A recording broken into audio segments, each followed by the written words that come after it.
तत्पुरुषाय विद्महे सुवर्णपक्षाय धीमहि तन्नो गरुणः प्रचोदयात्। ॐ तत्पुरुषाय विद्महे सुवर्णपक्षाय धीमहि तन्नो गरुणः प्रचोदयात्। തിരുമൂലദേവൻ്റെ തിരുമന്ത്രം 9ാം തന്ത്രത്തിലെ ഒളി എന്ന പുതിയ ഒരു അധ്യായത്തിലേക്ക് നാം പ്രവേശിക്കുകയാണ്. ഒളി എന്നാൽ പ്രകാശം, വെളിച്ചം. അപ്പോൾ ഇവിടെ പ്രകാശം എന്ന് പറയുന്നത് ജ്ഞാനപ്രകാശമാണ്, അറിവിൻ്റെ പ്രകാശമാണ്, ബോധത്തിൻ്റെ പ്രകാശമാണ്, സത്യത്തിൻ്റെ പ്രകാശമാണ്, ബ്രഹ്മത്തിൻ്റെ പ്രകാശമാണ്. ഇത് ശരീരമനസ്സുകൾക്കപ്പുറമുള്ള പ്രകാശമാണ്. ശരീരത്തെയും മനസ്സിനെയും ആത്മാവിനെയും എല്ലാം തന്നെ പ്രകാശപൂർണമാക്കുന്ന അറിവ് എന്ന മഹാപ്രകാശത്തിൻ്റെ 1000 കോടി സൂര്യന്മാരെ വെല്ലുന്ന പ്രകാശത്തിൻ്റെ പ്രകാശമാണ് നമ്മിൽ കുടികൊള്ളുന്ന ഈ ദിവ്യപ്രകാശം. ഈ ദിവ്യപ്രകാശം ആരിലാണോ നിറഞ്ഞു നിൽക്കുന്നത്, ആരിലാണോ പ്രകാശിക്കുന്നത്, അങ്ങനെയുള്ള ആ വ്യക്തി മഹാജ്യോതിസ്വരൂപനായിരിക്കും. അദ്ദേഹം ശിവൻ തന്നെയായിരിക്കും. ശിവപ്രകാശമായി അയാൾ ജീവിക്കുന്നു. അങ്ങനെ ശിവപ്രകാശമായി ജീവിക്കുന്ന മഹാമുനിശ്രേഷ്ഠന്മാർ ജീവിതത്തിൽ ജീവൻ മുക്തനായി വരികയും ആ ജീവൻ മുക്തി പദത്തിലേക്ക് നമ്മെപ്പോലെയുള്ളവരെ നയിക്കുകയും ചെയ്യുന്നു. ഇവിടെ സാക്ഷാൽ തിരുമൂലദേവൻ നമുക്ക് വേണ്ടി ഈ പ്രകാശം എന്താണെന്ന് പറഞ്ഞു തരികയും ആ പ്രകാശം നമ്മിൽ തന്നെ കാണാൻ നമ്മെ സഹായിക്കുകയും ചെയ്യുന്നു. ആ ദിവ്യപ്രകാശമാണ് ജ്ഞാനപ്രകാശം. ആ ദിവ്യപ്രകാശമാണ് ശിവപ്രകാശം. ഇതാണ് ശിവ ഒളി എന്ന് പറയുന്ന മഹാസൂര്യ തേജസ്. ആ സൂര്യ തേജസ് നമ്മിൽ തന്നെ ഉണ്ട്.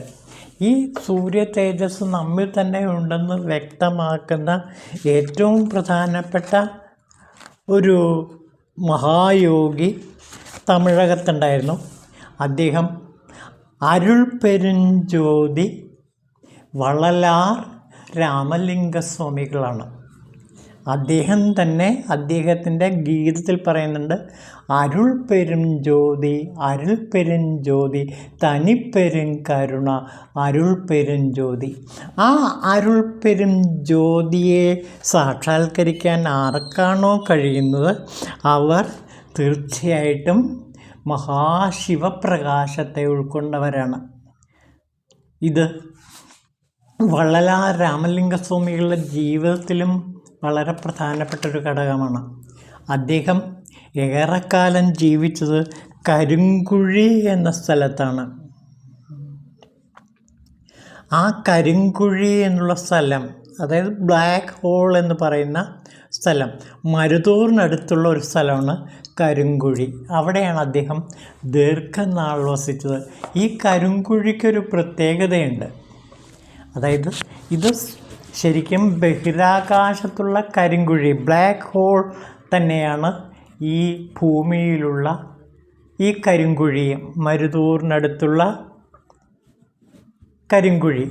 ആ കരിങ്കുഴിയിൽ നിറയെ ഇരുട്ട് നിറഞ്ഞ പ്രകാശമാണ്.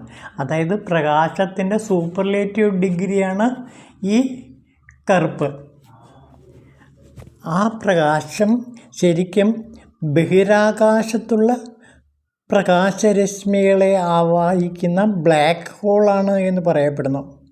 നമുക്ക് അതിനെക്കുറിച്ച് കുറച്ച് കാര്യങ്ങൾ നോക്കാം. അതിനകത്ത് സമയം സ്പേസിനെ പോലെ വ്യാപിക്കുമെന്നും സ്പേസ് സമയത്തെ പോലെ ഒഴുകുമെന്നും പറയുന്നു.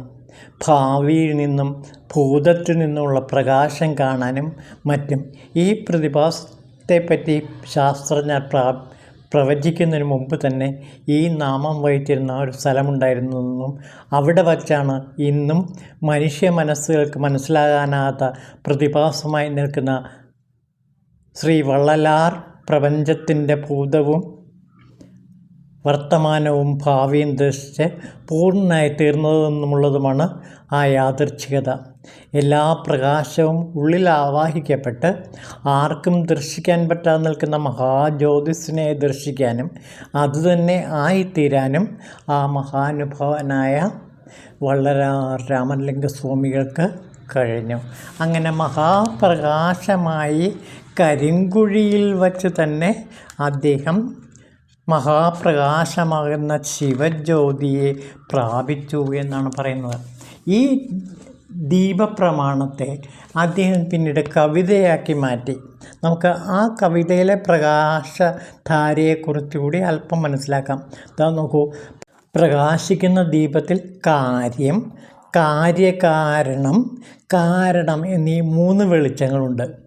അവയെ വെളിച്ചം, ശോഭ, പ്രകാശം എന്ന് വിളിക്കാം. ഭഗവാൻ കാര്യരൂപിയായ വെളിച്ചമായി വന്നാൽ അതിദൂരത്തിലുള്ള ഇരുട്ടെന്ന അജ്ഞാനത്തെ മാറ്റുന്നു. ആ വെളിച്ചം തന്നെ കാരണമായ ശോഭയാകുമ്പോൾ പഞ്ചകൃത്യങ്ങളും ചെയ്യാൻ പറ്റുന്നു. മരിച്ചവരെ സമീപിച്ചാൽ തന്നെ അവർക്ക് ജീവൻ കിട്ടുന്നു. ജീവന്മാർ, അതായത് ശിവജീവന്മാർ എവിടെ നിന്ന് പ്രാർത്ഥിച്ചാലും ആ ക്ഷണത്തിൽ തന്നെ ഭഗവാൻ കരുണാരൂപിയായ പ്രകാശത്തിൽ നിന്ന് കാര്യരൂപിയായ വെളിച്ചമായിട്ട് വന്ന് അനുഗ്രഹിക്കുന്നു. അപ്പോൾ ഭഗവാൻ ശിവൻ തന്നെയാണ് ഇവിടെ കാര്യരൂപിയായ വെളിച്ചമായിട്ട് വന്ന് സാധകനിൽ കുടികൊള്ളുന്നത് എന്നാണ് പറയുന്നത്. ഈ അനുഭൂതിയെ ആധുനിക കാലത്ത് കണ്ട ഒരു യോഗിവര്യനുണ്ട്, സ്വാമി മുക്താനന്ദ. അദ്ദേഹം തൻ്റെ ആത്മകഥ എഴുതിയിട്ടുണ്ട്, പ്ലേ ഓഫ് കോൺഷ്യസ്നസ്. ആ കൃതിയിൽ ഈ ബ്ലാക്ക് ലൈറ്റിനെ അദ്ദേഹം കൃഷ്ണേശ്വരി എന്ന് വിളിച്ചിട്ട് വിവരിക്കുന്ന ഒരു അധ്യായമുണ്ട്. കൃഷ്ണേശ്വരി ദ ബ്ലാക്ക് ലൈറ്റ് എന്നാണ് ആ അധ്യായത്തിൻ്റെ പേര്. 17ാമത്തെ അധ്യായത്തിലാണ് ശ്രീ സ്വാമി മുക്താനന്ദ ഈ സംഭവം, ഈ അനുഭൂതിയെ വിവരിക്കുന്നത്. നമുക്ക് ആ ബ്ലാക്ക് ലൈറ്റിലെ പ്രധാനപ്പെട്ട ഭാഗം നോക്കാം. My white meditation was followed by a black meditation. Here, Krishneshwari does not refer to Lord Sri Krishna, but to the Krishna black color of the light. അവിടെ കൃഷ്ണ എന്ന് പറയുന്നത് ബ്ലാക്ക് ലൈറ്റാണ്. A black light the size of a finger tip appeared, which marked the next stage in meditation. My mind would focus spontaneously on my heart or on my space between the eyebrows. First, my attention would be fixed on the red, white and black lights. I would see the white flame within the red aura and the black light within the white flame. Sometime while I was looking at these, I would also see many lights on different colors, but my meditation would become truly stable only when I concentrated on the black light. I felt peaceful, but At the same time, I was eager to know what I was going to see next, that my mind was not as quiet as it might have been. During this period, I would see in meditation a deep and terrifying darkness, such as I had never seen in the outside world. The darkness made me frightened of meditating, but even and I would remain in for long periods at a time. Then suddenly the scene would change, and the familiar red, white, and black lights would come. I rejoiced in their radiance again and again. ഇതാ നോക്കൂ, ആത്മപ്രകാശം പളങ്കിൻ നിറം പൂണ്ടിരിക്കും. ഈ പ്രകാശത്തെ പാർത്താൽ ഉരുവമാം ഉടലുമായും മറവ് താൻ ഉരുവമായിട്ടുടലായി വിളങ്ങും എന്നോരറിവിൻ പ്രകാശം കണ്ടാൽ കാണാം ശിവസ്വരൂപം. അപ്പോൾ ഈ പ്രകാശം എന്ന് പറയുന്നത് അറിവിൻ്റെ പ്രകാശമാണ്. അത് ശിവസ്വരൂപം തന്നെയാണ്. അപ്പം ശിവസ്വരൂപമാകുന്ന അറിവിൻ്റെ പ്രകാശമാണ് എൻ്റെ ഭ്രൂമധ്യത്തിൽ പ്രകാശിച്ചു കൊണ്ടിരിക്കുന്ന ആ ലൈറ്റ്. ആ റെഡ് കളറിലും വൈറ്റ് കളറിലും പിന്നെ ബ്ലാക്ക് കളറിലുമെല്ലാം തന്നെ ഈ പ്രകാശധാരയെ ഒരു സാധകന് അനുഭവപ്പെടും. ആത്മപ്രകാശം ചിലപ്പോൾ പളുങ്കിൻ്റെ നിറമായിരിക്കും. പിന്നെ ശരീരം നിറയെ പ്രകാശമാനമാക്കുകയും ചെയ്യും. അങ്ങനെ ശരീരത്തിൽ നിന്ന് ഒരു സുഗന്ധം പുറപ്പെടുകയും ചെയ്യും. അടുത്ത് നിൽക്കുന്നവർക്ക് ആ സുഗന്ധം അനുഭവപ്പെടുകയും ചെയ്യും. ഈ പ്രകാശത്തിൻ്റെ സുഗന്ധം എന്ന് അതിനെ വിളിക്കാം. അപ്പോൾ പ്രകാശവും പ്രകാശത്തിൻ്റെ സുഗന്ധവും ഒരു സാധകനിൽ നിറഞ്ഞ് വിലസുന്ന കാഴ്ചയാണ് നാം ഇവിടെ കാണുന്നത്. ശരീരമാകെ തന്നെ പ്രകാശപൂർണമായി നിൽക്കും. അതുകൊണ്ടാണ് വള്ളലാർ രാമലിംഗ സ്വാമികൾ തൻ്റെ ശരീരത്തെ മുഴുവനും വെള്ളവസ്ത്രം കൊണ്ട് മൂടിപ്പൊതിഞ്ഞത്. ഈ പ്രകാശരശ്മികൾ അങ്ങേറ്റം തൻ്റെ ശരീരത്തിൽ 1000 സൂര്യന്മാരെ പോലെ ജ്വലിച്ചു നിൽക്കുന്നു. അതുകൊണ്ട് അദ്ദേഹം തൻ്റെ ശരീരമാകെ വെള്ളവസ്ത്രം കൊണ്ട് മൂടി മാത്രമാണ് എവിടെയും യാത്ര ചെയ്തിരുന്നതും എപ്പോഴും സഞ്ചരിച്ചിരുന്നതും. അപ്പോൾ ഇങ്ങനെയൊക്കെയുള്ള ആ മഹാപ്രകാശമാണ് ഒളി. ഇവിടെ ഒളി എന്ന് പറയുന്നത് ദിവ്യമായ ജ്ഞാനപ്രകാശമാണ്, ബോധപ്രകാശമാണ്, ശിവപ്രകാശമാണ്.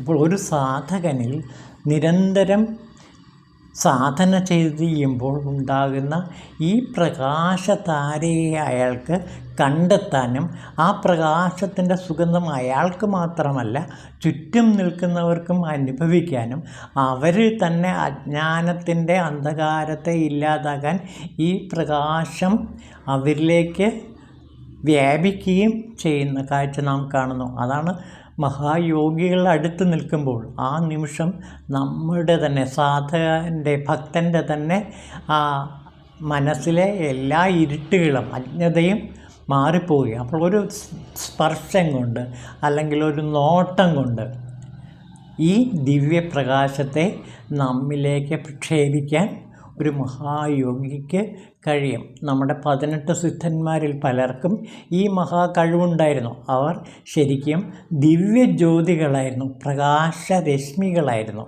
അറിവിൻ്റെ മഹാപ്രകാശം അവർ അടുത്തു നിൽക്കുന്നവർക്കും നൽകുമായിരുന്നു. അങ്ങനെ ലോകത്തെ മുഴുവനും പ്രകാശമാനമാക്കാൻ, അജ്ഞാനത്തിൽ നിന്ന് ജ്ഞാനത്തിൻ്റെ ലോകത്തിലേക്ക് നയിക്കാൻ ഈ മഹാസിദ്ധയോഗികൾക്ക് കഴിഞ്ഞിരുന്നു. അങ്ങനെയുള്ള മഹാസിദ്ധയോഗികൾ നിറഞ്ഞ ഒരു സ്ഥലമായിരുന്നു തമിഴകം. തമിഴകം എന്ന് വെച്ചാൽ ഇന്നത്തെ കേരളം ഉൾപ്പെട്ട തമിഴകം. തമിഴകത്തിലെ മഹാസിദ്ധന്മാരെക്കുറിച്ചിട്ട് 63 മഹാശിവയോഗികളെക്കുറിച്ചിട്ട് പെരിയ പുരാണത്തിൽ വർണ്ണിക്കുന്നുണ്ട്. ഈ 9ാം തന്ത്രം കഴിയുമ്പോൾ തിരുമന്ത്രം കഴിയുകയാണ്.